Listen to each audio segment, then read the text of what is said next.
Hey everyone, welcome again to this new lecture. So पिछले lecture में हमने unit 4 तक कवर कर लिया था। यूनिट 4 में हमने डेवऑप्स के बारे में समझा था और मेनली कंटेनराइजेशन क्या होता है उसके बारे में समझा था। इस लेक्चर में भी जो हमारा फर्स्ट टॉपिक है, design and developing solution steps using containers, और कंटेनर्स कैसे बनाते हैं बेसिकली ये, और containerisation application and deploying using Kubernetes, यानी कि आपको कंटेनर्स के थ्रू एप्लीकेशन को यूज कैसे करना है, कंटेनराइज कैसे करना है और डिप्लॉय कैसे करना है कुबरनेटिस के थ्रू। ये दो चीजें हमारा इसमें मेन रहेगा। और ये क्लाउड सिक्योरिटी और मॉनिटरिंग टूल्स एक अलग टॉपिक रहेगा यूनिट 5 के लिए। तो इसमें से चलो स्टार्ट करते हैं हम लोग। तो इससे पहले मैं एक रिकॉल करा दूं, क्योंकि हम यही चीज करने वाले वाटर कंटेनर्स जो हमने पिछले में किया था। सबसे पहले जो डेवलपर होता है हमारा, जो हमारा डेवलपर होता है, वो उसके पास कोई एप्लीकेशन होता है, ठीक है। वो एप्लीकेशन मे बी उसके पास फाइल हो सकता है, किसी भी फाइल होगा, तो वो उसके लोकल सिस्टम में रन करता है। अब उसके लोकल सिस्टम में ऑपरेटिंग सिस्टम क्या होते हैं, डिपेंडेंसीज क्या होती है, उस पर डिपेंड करता है कि वो एप्लीकेशन किस टाइप में रन करता है। और अगर हम इस इन्वायरमेंट में जो एप्लीकेशन है इसके कंप्यूटर में है, अगर वो किसी और इन्वायरमेंट में हम रन करना चाहते हैं या किसी और कंप्यूटर में रन कराना चाहते हैं, तो वो रन नहीं करेगा, या मे बी चांसेस है कि वो रन ना करे, क्योंकि उसका जो डिपेंडेंसीज है, उसके जो ऑपरेटिंग सिस्टम है, उसके और भी जो चीजें उसके रिक्वायर्ड है, रिक्वायरमेंट्स है, वो मे बी कंप्यूटर में फुलफिल ना हो सके, या हमें बहुत सारे कॉन्फ़िगरेशंस करने पड़े। तो इससे इसको बचने के लिए, ना करना पड़े, इसलिए हम कंटेनराइजेशन करते हैं। सो एक डेवलपर का स्टेप्स क्या होता है कंटेनराइजेशन करने का। पहले तो डेवलपर ने खुद की डॉकर फाइल बनाई अपनी, कि उसको कौन कौन से डिपेंडेंसी, उससे पहले डेवलपर सोचता है कि यार मेरे को कौन कौन सी डिपेंडेंसी लगेगी, मेरे को ऑपरेटिंग सिस्टम कौन सा चाहिए, मेरे को और क्या क्या सिस्टम चाहिए, मेरे को इतने ये सारे मॉड्यूल्स चाहिए, मेरे को और भी चीजें होती है, क्लॉक स्पीड या और भी जो भी रिक्वायरमेंट इसके है, उसने सोची। और इस रिक्वायरमेंट्स को देख के इसने डॉकर फाइल बनाई। अब इस डॉकर फाइल से बनता है डॉकर इमेज। डॉकर इमेज के अंदर होता है डॉकर कंटेनर। डॉकर कंटेनर का हम टेस्टिंग कर सकते हैं कि कंटेनर सही काम कर रहा है नहीं कर रहा है। अगर ये सब कुछ सही काम कर रहा है तो हम डॉकर इमेज को अपलोड कर देते हैं डॉकर हब में। डॉकर हब से हम उसको पुल कर सकते हैं इमेज को, और यहाँ से पुल कर सकते हैं दोनों में। या तो हम टेस्टिंग करने के लिए भी यूज कर सकते हैं इमेज को, या तो हम इसको स्टैगिंग, मतलब कोई और भी यूजर यूज कर सकता है इस टाइप में, समझो स्टैगिंग स्टैटिक एनवायरनमेंट में यूज कर सकते हैं। तो what is this, what are containers, को हमने कल डिस्कस किया था। Containers are the light weight portable units of software that includes the application all its dependency allowing it run consistently across environment, या अक्रॉस इन्वायरमेंट्स में आप continuously इसको consistently run कर सकते हैं। फर्स्ट स्टेप होता है अपना आइडेंटिफाई, जैसे हमने बताया, आइडेंटिफाई करो आप अपना खुद का कि जो आपके रिक्वायरमेंट्स क्या क्या है। तो बस ये understand the application requirements, analyse करो उसकी dependencies, libraries, run times, OS requirements क्या क्या है, database, front end back and, ये सब चीजें जो आपको नीड आएंगी कंटेनराइजेशन करने के लिए, तो उसको आइडेंटिफाई करो। पहला स्टेप ये। सेकंड स्टेप मैंने बताया आपको, डॉकर फाइल बनाओ, ठीक है। सेकंड स्टेप है डॉकर फाइल बनाना। इसमें सेकंड स्टेप आप देख लो कि क्रिएट डॉकर फाइल। अब कैसे डॉकर फाइल बनाओगे वो देख लो। ये आपका पूरा कोड यहाँ पर लिखा हुआ है, ये कोड डॉकर फाइल बनाने का। पहले तो मुझे फ्रॉम पाइथन 3.9, में 3.9 पाइथन यूज कर रहा हूँ, स्लिम वर्जन, ठीक है। 3.1 का स्लिम वर्जन यूज कर रहा हूँ पाइथन का। तो ये सब चीजें वो खुद करेगा। फ्रॉम वर्क डायरेक्टरी मैंने सेट कर दिया, ऐप ऐप वर्क डायरेक्टरी में काम कर रहा हूँ। कॉपी कर रहा हूँ मैं रिक्वायरमेंट डॉट टीएक्सटी फाइल को, रन कर रहा हूँ पिप इंस्टॉल, रिक्वायरमेंट्स को ऑटोमेटिक इंस्टॉल करो, कॉपी कॉपी फिर पाइथन ऐप, दोनों को मैं सीएमडी कमांड से रन कर रहा हूँ। तो ये पूरी चीजें, ये जो कमांड है डॉकर फाइल रन करने का, आपको कमांड रटना नहीं है, याद नहीं करना, बस ये समझने के लिए जरूरी है कि मैं डॉकर फाइल के लिए, अब सुनते रहो आप, डॉकर फाइल बना रहा हूँ मैं, पर कैसे बना रहा हूँ, क्यों जरूरी है डॉकर फाइल बनाना, तो इसके लिए मैंने डॉकर फाइल इस टाइप में बना दी। ये हो गया, डॉकर फाइल बना दी मैंने, ये काम तो हो गया। मैं फिर अब क्या करना है, मेरे को डॉकर इमेज बनाना है। तो थर्ड स्टेप हमारा होगा डॉकर इमेज बनाओ।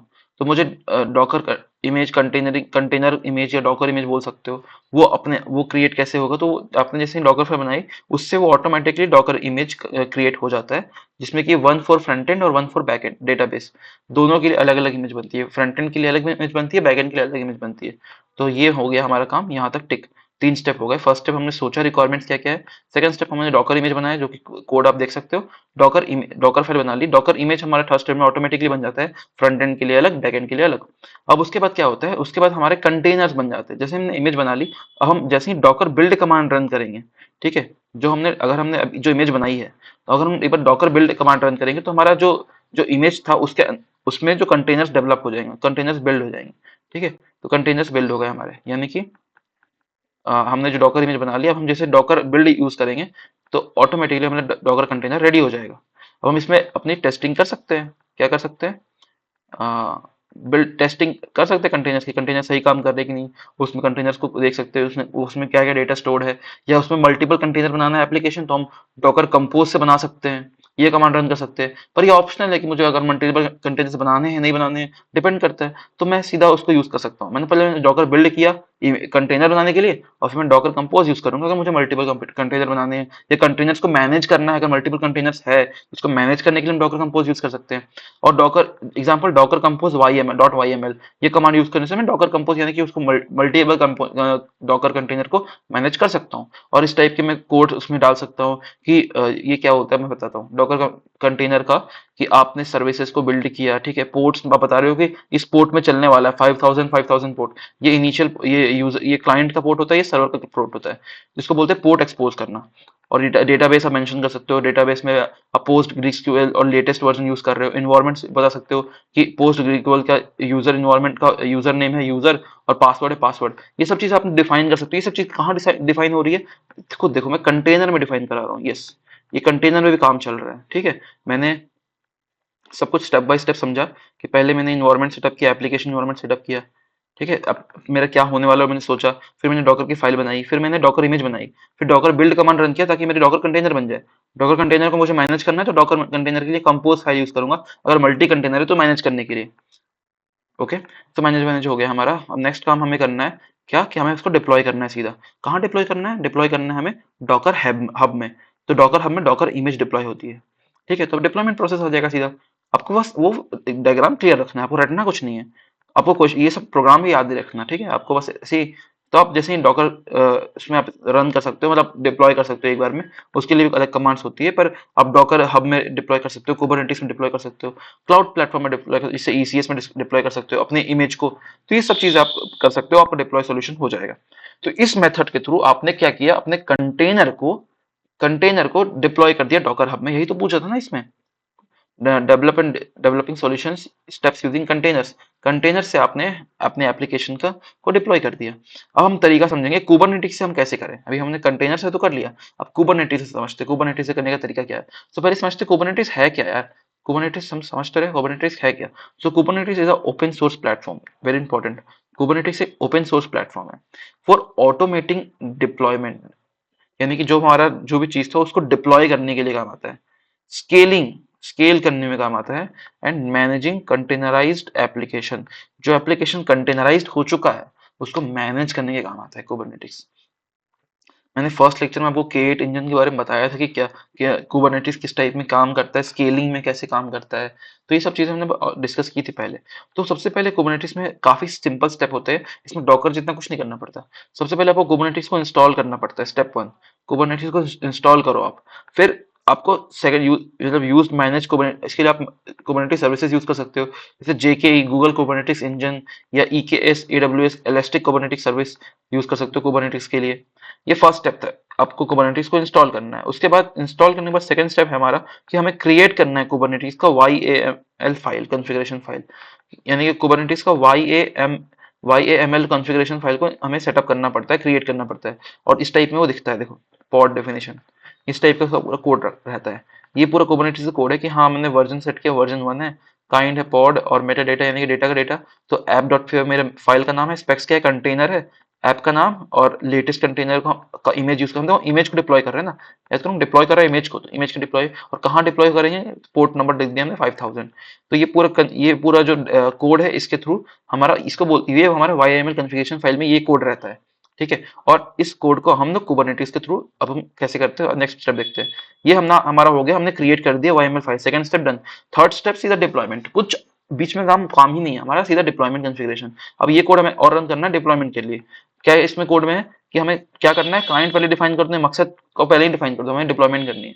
मेरा डेटा हमेशा रहता है कि हाँ डिप्लॉयमेंट के लिए हमने काम करें, स्पेक्स बता दिया हमने कि क्या क्या सिलेक्टर हमारा मैच लेबल्स है, और हमारा ऐप का नाम माई ऐप है। ठीक है, टेम्पलेट भी हम यूज कर सकते हैं, टेम्पलेट में हम मेटाडेटा लेबल्स जो हमारा नॉर्मल रहता है, स्पेक्स में हमने लिख दिया कि, और जो पोर्ट नंबर कौन सा है हमारा वो हमने एक्सपोज कर दिया।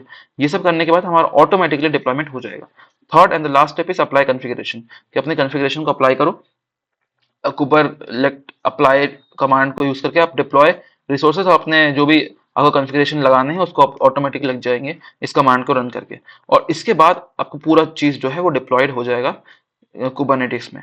पूरी चीज आपको बस मॉनिटर करना है। चीजों को मॉनिटर करने के लिए आपको बस मतलब जो सही से काम कर रहा है नहीं कर रहा है, या उसमें ट्रैफिक आएगा तो उसको स्केल करना। मैंने बताया था कुबरनेटिक्स तो स्केलिंग प्लेटफॉर्म भी है, आप स्केल भी कर सकते हो। दो तरह की स्केलिंग होती है, horizontal scaling and vertical scaling. अगर हम लोग जैसे हमारे पास सर्वर पे लोड आ रहा है तो एक तरीका तो है कि हम और सर्वर अपने हार्डवेयर को ही बढ़ा दें। वैसे अगर हमारा मेमोरी फुल हो रहा है तो एक तरीका है हमारे पास कि हम क्या कर सकते हैं, अपने हार्ड डिस्क नया ला सकते हैं, यानी कि एक हार्डवेयर को इंप्लीमेंट कर सकते हैं। उसको हम लोग बोलते हैं हॉरिजॉन्टल स्केलिंग, कि आप हॉरिजॉन्टली स्केल कर रहे हो उसको, यानी कि आप उसमें हार्डवेयर इंप्लीमेंट कर रहे हो अपने सर्वर की जो बढ़ाने के लिए। उसमें क्या कॉस्ट ज्यादा आ जाती है ना, कि आपको हार्डवेयर परचेस करना पड़ेगा, फिर उसको एट द एंड आपको लगाना पड़ेगा, और क्या पता आपको मान लो यूज नहीं है तो हार्डवेयर तो आपको खरीदे हुए रखेगा ना, तो फिर आपका कॉस्ट तो ज्यादा ड्रेन करेगा, एनर्जी भी काफी ड्रेन करता है। तो ये सब चीजें हो जाती है काफी, कि मुझे अगर मान लो सर्वर ज्यादा पब्लिक एक टाइम पे बस आ रही है, मुझे एक महीने के लिए चाहिए जिसमें ज्यादा पब्लिक आएगी, या एक टाइम के लिए चाहिए, तो मैं उतना क्यों रिसोर्सेज यूज करूं या इतना पैसा खर्च क्यों करूं।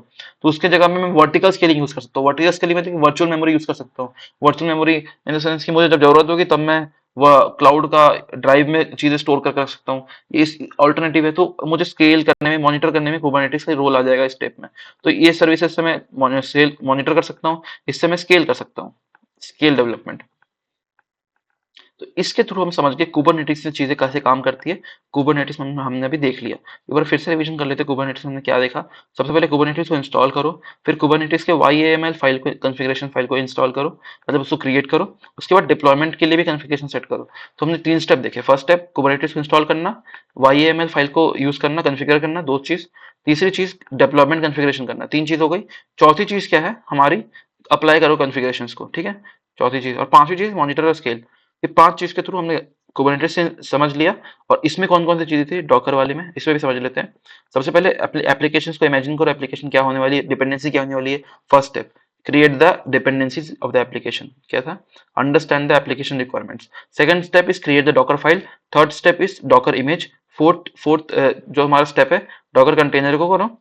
फिफ्थ स्टेप हमारा डॉकर हब में डिप्लॉय करो। खत्म, 5 स्टेप में पूरा काम खत्म। नेक्स्ट इज डॉकर कंटेनर हमारा हो गया। अब कुछ नया टॉपिक है हमारा, जो नेक्स्ट टॉपिक है वो है क्लाउड सिक्योरिटी। अब ये थ्योरेटिकल चीज है और मे भी आ सकता है क्योंकि इससे अलावा इस टॉपिक पे कोई क्वेश्चन पूछा नहीं गया है। तो cloud security is very important in this unit. तो आ सकते चीजें, तो इसका इंपॉर्टेंस समझ लेते हैं पहले। इसका इंपॉर्टेंस क्या है? Protect data, application resources stored in cloud platforms from threats like data breach, malware और अनऑथराइज्ड एक्सेस मैलवेयर वगैरह से, सबसे ये प्रोटेक्शन देता है।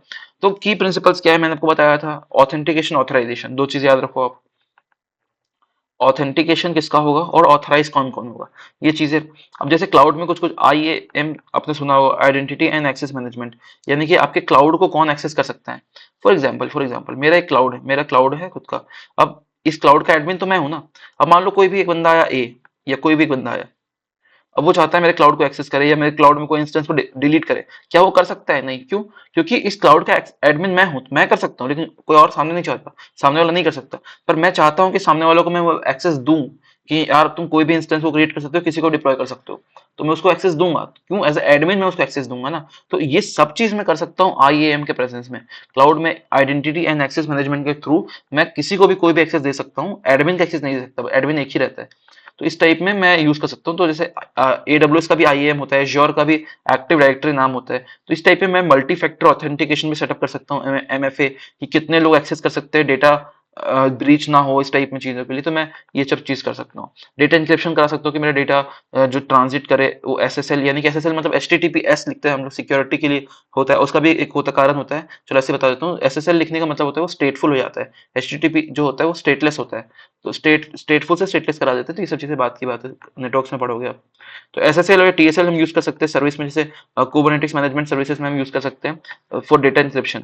फिर नेटवर्क सिक्योरिटी में काम आता है, हम वर्चुअल या VPN इंस्टॉल कर सकते हैं, VPC कर सकते हैं अपने में, जो सिक्योरिटी के लिए फायरवॉल इंस्टॉल करा सकते हैं नेटवर्क सिक्योरिटी के लिए।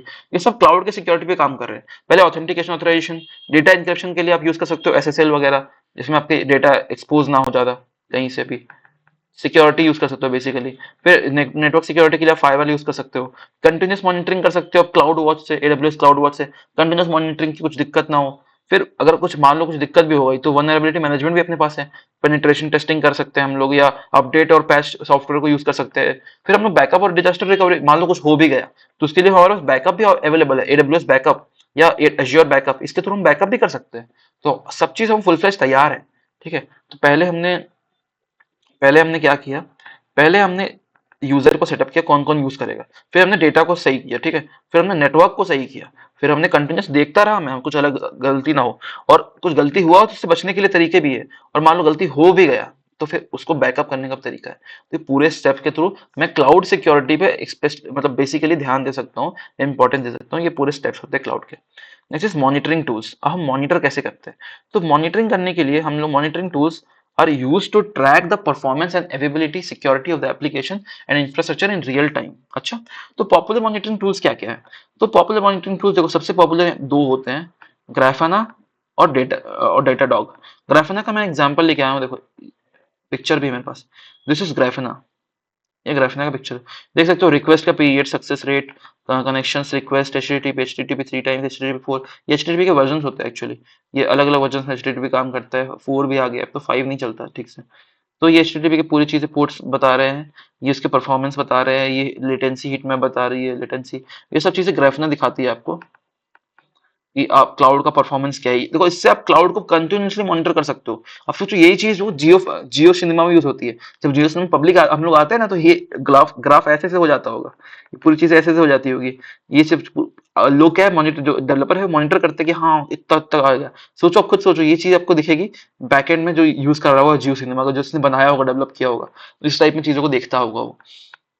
ग्राफना यूज होता है आई थिंक जियो सिनेमा में, ये तो मेरे को आइडिया है। So visualisation tools to creating dashboards और डेटा फ्रॉम प्रूथनी और लाइक इलास्टिक सर्च और अदर सोर्सेस, ये सब चीज है प्रूथनस, ये यूज होता है सेम चीज करने के लिए। Integrate Kubernetes to container monitoring.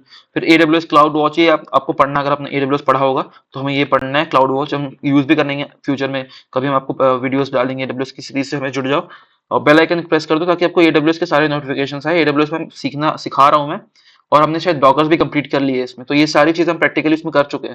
You need to watch this for the practical understanding. और प्रैक्टिकल समझो यार चीजों को, थ्योरेटिकल जाने से क्या फायदा, थ्योरेटिकल काम नहीं आता, प्रैक्टिकली मेन काम आता है। ठीक है, तो नेक्स्ट इज क्लाउड वॉच। हमने ये तरीके हैं कि ये सब बेसिकली टूल्स है, पॉपुलर टूल्स है जो कि मॉनिटरिंग में काम आते हैं। तो monitor AWS resources application running on AWS, cloud watch use करते हैं। न्यू रिलिक यूज कर सकते हैं फॉर 8 PM, बाकी सब चीजें EKL, इलास्टिक सर्च, लॉजिस्टिक, ये सब यूज कर सकते हैं। लॉग या विजुअलाइजेशन टूल चेन, मेनली आपको दो तीन याद रखो इसमें, आप ग्राफना यूज कर लो, डेटाडॉग यूज कर लो, क्लाउड वॉच देख लो, तीन चीज ही मेन रख लो।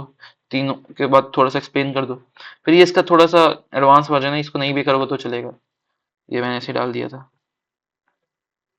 कुबरनेटिस का बेसिकली वर्किंग है कि मान लो एक कुबरनेटिस का यूजर यहाँ पर है, तो एक यूजर यहाँ है, एक यूजर यहाँ है। अब जब नोड इसको सर्वर को एक्सेस करता है तो सर्वर अपने आप में स्केलिंग कर लेता है, और यहाँ पर लोड बैलेंसर रहता है, और एंड यूजर्स इतने सारे एंड यूजर लोड बैलेंसर को से इंटरेक्ट करते हैं, और लोड बैलेंसर जैसे ही उसके पास लोड आता है तो नोड को बढ़ा देता है। इस टाइप में चीजें वो होती रहती है, ये कंटिन्यूस अपने आप होता है, डायनेमिकली होता है, हमें कुछ नहीं करनी पड़ती इसमें। ये चीज थी, ये देख लो कि मॉनिटरिंग क्यों जरूरी है। रिपोर्ट बना सकते हो, एक्सेस कर सकते हो, एनालाइज कर सकते हो, transform, operate, monitoring, people, technology, process, ये एक डायग्राम हो सकता है। ग्राफना का ये डायग्राम है तो समझने के लिए बस। तो इसके साथ साथ हमने यूनिट 5 भी कंप्लीट कर लिया क्लाउड का, और आई थिंक पूरी चीजें क्लियर हो चुकी है हमको। कुछ क्लियर नहीं हुई तो यू कैन कमेंट डाउन, अब मैं क्या कर सकता हूँ क्लियर नहीं हुई तो, बट ठीक है, वी कंप्लीटेड द थिंग। थोड़ा सा प्रोसेस थोड़ा सा कम टाइम में हो करना पड़ा मुझे, तो मैं प्रैक्टिकल चीजें पे ज्यादा फोकस नहीं कर पाया, पर मैं जितना ट्राई किया कि चीजों को हम लोग रियल लाइफ में रख सके, ज्यादा थ्योरेटिकल बात ना करें, मेनली फोकस करें एक एग्जाम्पल्स लेके करने में, और एग्जाम ओरिएंटेड भी रहे कि हमें एग्जाम में क्या आ सकती है इंपॉर्टेंट चीज। इसमें cloud security monitoring tools important है, वेरी वेरी इंपॉर्टेंट है, इसको अच्छे से कर लेना। फिर इसमें क्लाउड एप्लीकेशन डेवलपमेंट जो मैंने यहाँ भी बताया था, इसके एप्लीकेशन क्लाउड नेटिव के, ये देख लेना अच्छे से। फिर इसमें डेवलपर पोर्टल के चांसेस थोड़े कम है पर मे भी आ सकता है। स्प्रिंग बूट में क्योंकि एक ही टॉपिक है फंडामेंटल्स, वो कर लेना। फिर एप्लीकेशन और माइक्रो सर्विसेज भी आ सकते हैं क्योंकि माइक्रो सर्विसेज के बारे में पूछा गया है इसमें। इसमें आपको मेनली मैंने बताया था सब चीज की कितने तरह के वो होते हैं, पब्लिक क्लाउड हाइब्रिड, वो सब चीज बताया था, वो देख लेना एक बार आप। सर्विसेज मॉडल देख लेना क्या होते हैं, बेसिकली यही सब चीज़ तो है। एपीआईज वगैरह में क्या होते हैं, एपीआई फंडामेंटल्स आ सकता है कि एपीआई के बारे में क्या होती है चीज़ें, एपिफिकेशन क्या होता है ये पूछ सकता है, बस इतना ही तो है ही, और कुछ थोड़ी पूछने वाला है इसमें। कुबरनेटिक्स का सवाल पूछ सकते हैं एक, तो उसके लिए मैंने पूरी तरह से तैयारी कर ली है, क्या होता है कंटेनर्स में पूछेगा तो हम अच्छे से तैयार है पूरे डायग्राम्स के साथ। सो आई थिंक हमने यूनिट में काफ़ी अपना 100% दिया समझने के लिए, चीज़ें कैसे काम करती है, और जिस आप लोग ने भी देखा होगा तो आप लोग को लगा होगा कि हाँ 100% ने इसमें कंट्रीब्यूट किया है seriously. So that's all guys, as it is. Thank you for watching, thank you for your time again, and have a nice day. Bye bye.